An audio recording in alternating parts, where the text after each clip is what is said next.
ಅದ್ಗೆ ನಮ್ಮ ಅಣ್ಣ ನಗ್ತವನಲ್ಲ, ಯಾಕೆ?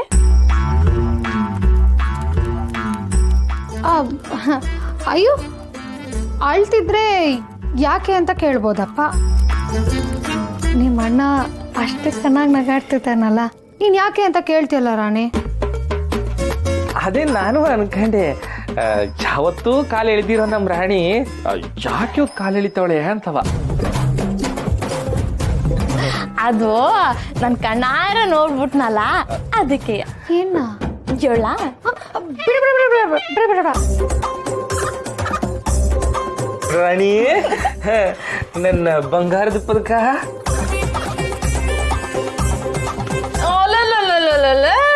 ಯಾಕಣ್ಣ ಇಟ್ಟೊಂದು ನೈಸ್ ಹೊಡಿತಿದ್ಯಾ? ಅದು ಇಲ್ಲಿ ನಡ್ದಿರೈಸಿಯ ಯಾರು ಬಿ ಹೇಳ್ಬೇಡವ. ಯಾವ ವಿಷಯ ಅಣ್ಣ? ನಾನು ನಿಮ್ಮ ಮತ್ಗೆ ಮಕ್ಕಳಾಡಂಗ್ ಆಡ್ತಿದ್ವಲ್ಲ, ಅದನ್ನ ಹೊರಗೆಲ್ಲಿ ಹೇಳ್ಬೇಡ. ಹೇಳಿ ಬಿಡ್ರಿ, ಅದ್ಯಾಕೊಳ್ಳಿ ಹಂಗಾಡ್ತೀರಾ? ತಪ್ಪೇನಿದೆ? ಹೌದಾ, ಆಯ್ತು ಅಣ್ಣ. ಅದಕ್ಕೆ ಹೇಳಂದೋಳೆ, ನಾನು ಹೇಳ್ಬಿಡ್ತೀನಿ. ಏ ಬೇಡ ಬೇಡ ಬೇಡ ಬೇಡ, ನೀನು ಹೊರಗೆಲ್ಲ ಹೇಳ್ಬಿಟ್ರೆ ಆಮೇಲೆ ನಂಗೂ ಅಂತ ಒಂದು ಇದೈತೆ, ಅದು ಹೋಗ್ಬಿಡ್ತೈತೆ. ಇದೈತೆ ಅಂದ್ರೆ? ಇದೈತೆ ಅಂದ್ರೆ ನಂಗೂ ಗತ್ತೈತೆ. ಆಮ್ಯಾಕೆ ರಾಣಿ ಒಳಗೋಗಿ ಅಣ್ಣ ಅದಕ್ಕೆ ತವ ಮಂಗ್ನಾಟ ಆಡ್ತಾನೆ ಅಂತೆಲ್ಲ ಹೇಳ್ಬಿಟ್ರೆ ನಮ್ಮ ಮೈಕ್ಳೆಲ್ಲ ನನ್ನನ್ನು ಆಡ್ಕೊಂಡು ಆಡ್ಬಿಡ್ತಾರೆ. ಅಂಥದ್ದೇನಿಲ್ಲ ಅಣ್ಣ. ಗಂಡು ಮಕ್ಳು ಅಂದ್ರೆ ಇರ್ಬೇಕಾಗಿರೋದೇ ಹಂಗೆಯ. ಈ ಹೆಣ್ಮಕ್ಳಿಗೆ ಹೇಳ್ತಾರಲ್ಲ, ಅದೆಂಥದೋ ಕಾರ್ಯದರ್ಶಿ ಅಂತ. ರಾಣಿ, ಅದು ಕಾರ್ಯದರ್ಶಿ ಅಲ್ಲ, ಕಾರ್ಯೇಶು ದಾಸಿ ಅಂತ. ಮುಂದೆ ಸಾಲ್ಗಳು ಇವೆ.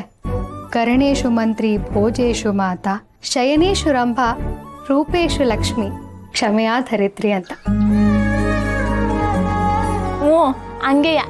ಈ ಹೆಣ್ಮಕ್ಳಿಗೆ ಒಂದೊಂಥರ ಅರ್ಥ ಇರ್ತೈತಲ್ಲ, ಹಂಗೆ ಗಂಡ್ಮಕ್ಳಿಗೂ ಇರಬೇಕು. ಈ ಹುಡುಗರ್ತವ ಹುಡುಗರಾಗಿ ಮಾತಾಡೋದು, ಹೆಣ್ಮಕ್ಳಿಗೆ ಗೌರವ ಕೊಡೋದು, ಹೆಣ್ತಿಗೆ ಮಗಿನಾಗಿರೋದು, ಅಕ್ಕಂಗಿರ್ಗೆ ಅಪ್ಪನಾಗಿರ್ತಾನಲ್ಲ, ಅದು ನಮ್ಮ ಅಣ್ಣ. ಅಣ್ಣ, ನೀನು ಯಾರ್ಯಾರ ಜೊತೆ ಹೆಂಗಿರ್ಬೇಕೋ ಹಂಗೆ ಇರ್ತೀಯ. ಇವತ್ತು ನಿಮ್ಮಿಬ್ರನ್ನ ನೋಡಿ ನಂಗೆ ಬಹು ಖುಷಿ ಆಗೋಯ್ತು.